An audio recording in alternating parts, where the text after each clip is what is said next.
gotta start getting into the nitty-gritty of this thing with restoration.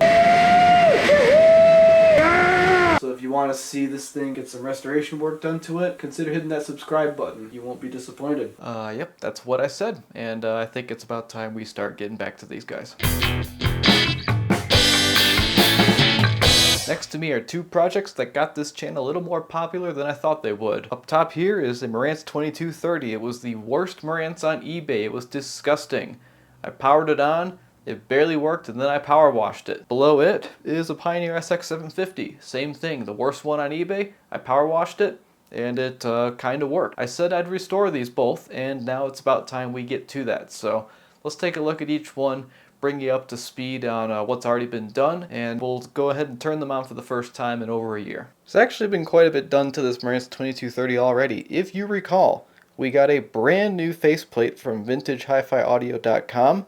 Thank you very much, Aaron. After that, we made custom knobs using scrap aluminum at my previous job.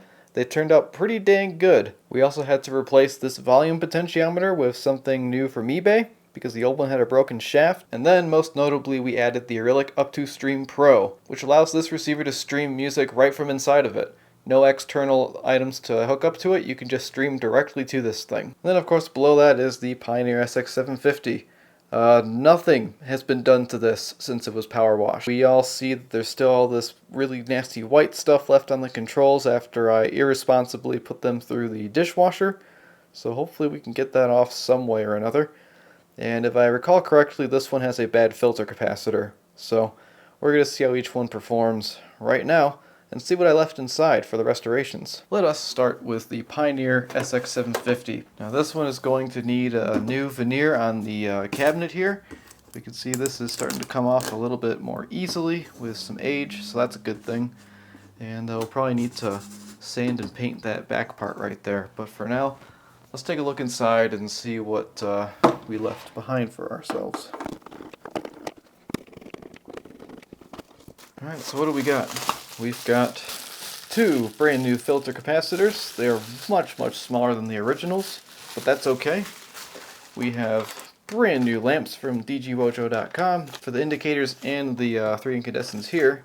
And oh my gosh, I've been looking for this for over a year. Oh man, I'm so glad this is in here. This is the missing cover for this switch. I thought I was going to have to buy one, but now I don't have to. Turn on the bench light. You may recall, this was power washed. It was really dirty. Maybe I'll bring an old screenshot or from previous video up right now. And now it's very clean inside. It looks like it should just turn right on, right? Alright, let's find out. Now I gotta say, it's been very funny reading the comments on the power wash videos because so many viewers are so skeptical of this. They're so convinced that the water's going to get stuck in the transformer, it's going to short out the transformer and everything, and blah blah blah. And it's all going to end horribly for me, right?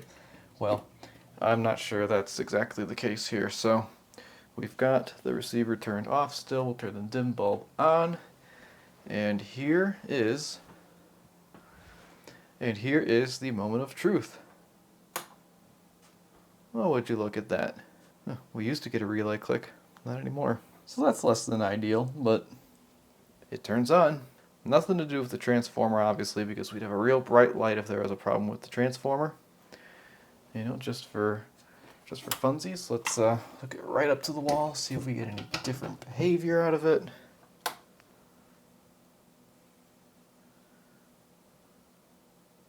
Nothing. So, oh, there you go. Relay click. So there's that. Probably a bad sign that it took that long. But we are going to fully restore this, so once this is restored, it will just click right in immediately after we rebuild the protection circuit. We've got our speaker switch set to A speakers. Let's check for DC. We got 31 on the left and 28 millivolts on the right, which is safe to run speakers. So let's connect speakers with the volume turned down. Yep, and I already hear that AC hum. Same thing with the other channel. And I guess we can play everybody's favorite song. Oh yeah. There it is. You know, what I do here sounds very good, but you know that AC hum is getting louder? We've got awful static in the volume knob, and we're just going to call it right there. So, everybody who said that power washing is going to kill this and it's going to ruin the transformer and all that, which the transformer's dead cool, yeah, everything's fine. Everything's going to be okay on this. So, look forward to a restoration series on this.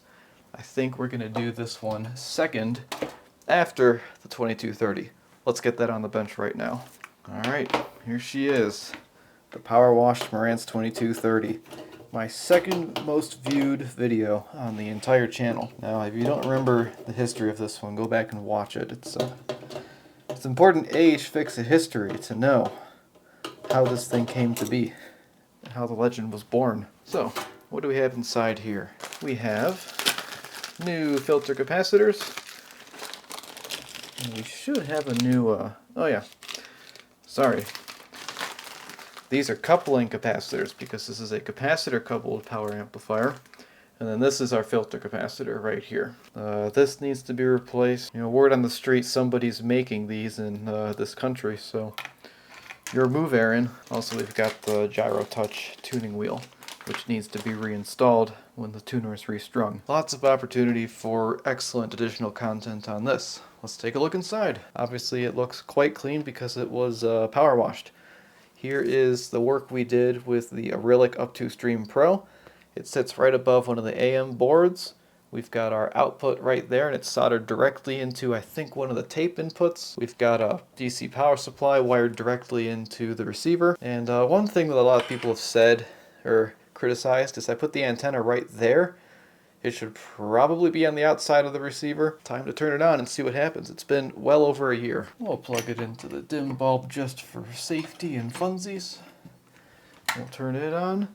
And then we'll turn the receiver on. Let's go. What do you know? It works. Everything lights up because I'm pretty sure I replaced the lamps. Got our lights from the Acrylic Up2Stream Pro. It's probably looking to pair with a device. Now that we see this thing is safe to run, let's go ahead and plug it right into the wall and run it that way. Hook up some speakers. Might get a nice little pop initially because that's how this particular capacitor coupled amplifier likes to work. Yep, you get that. And then it kind of goes away. I think I'll use my resistor for that instead. There's one design aspect I really don't like about this amp is that power up is just a little sketchy. Basically, the 2230 wants a load on its speakers at all times, and when you don't do that you get weird behavior like that, but once that happens you're gonna be okay. We are set to aux. Turn the volume up a little bit and we'll play everybody's favorite song. Oh, I remember. I need jumpers for this amplifier. Silly me. Okay, it'll work once I run the jumper because I always forget these early 22 series receivers do not have automatic jumpers on the inside. You must add it yourself. So, there she blows. Yeah. Man. That's just a great sound.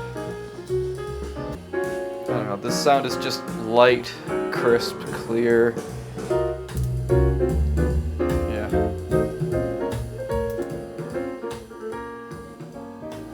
Maybe I did clean the controls on this, I don't remember.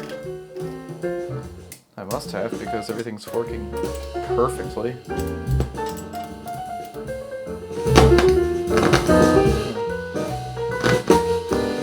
Guess we gotta clean our brand new volume pot, huh? Yeah, I think that's the one pot I haven't cleaned actually, so that's kind of funny. Guess what I'm gonna do now is I'm gonna get the 4Stream app back out. Alright, that took a little while. The app is not very good. But anyways, you know, here we are. It's playing Marantz 2230. Walk through the park. Through Spotify. I can pause it and I can play it. Just like that. So This is going through the Wi-Fi network.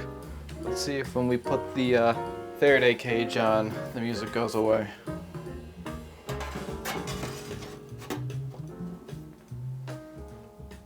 Nope.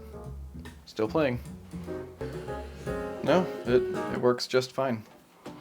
There is nothing wrong with where the antenna is placed on this. Now, maybe if I were to take this to an area where my Wi-Fi network isn't as strong, that might be an issue. I mean, the Wi-Fi network is maybe 20 feet away from this right now, so who knows. I'm sure the antenna situation isn't ideal, but it works. And I just demonstrated that, so everyone can calm the F down about that. So I think the next project on the channel is going to be electrically restoring this Marantz 2230. You know, we've got stuff like this right here, a nice new filter capacitor, new coupling capacitors like I showed you earlier, and we'll just kind of walk through each board on this and talk about what you want to look at, what you want to replace. I mean, obviously we see that it's working great as is, and if this were just a unit I had on a whim, I'd probably just leave it alone, because it appears to perform fantastic with the exception of this needing to be cleaned. But this is H-Fix-It, so we're just going to go through and completely restore everything and take the time, and I'll show you what I do. So that's it. Thank you so much for watching. Hope you enjoyed this video and hope you're looking forward to the restoration series on this and the Pioneer SX750 that I put over there. Subscribe if you don't want to miss these. So I'll see you in the next one.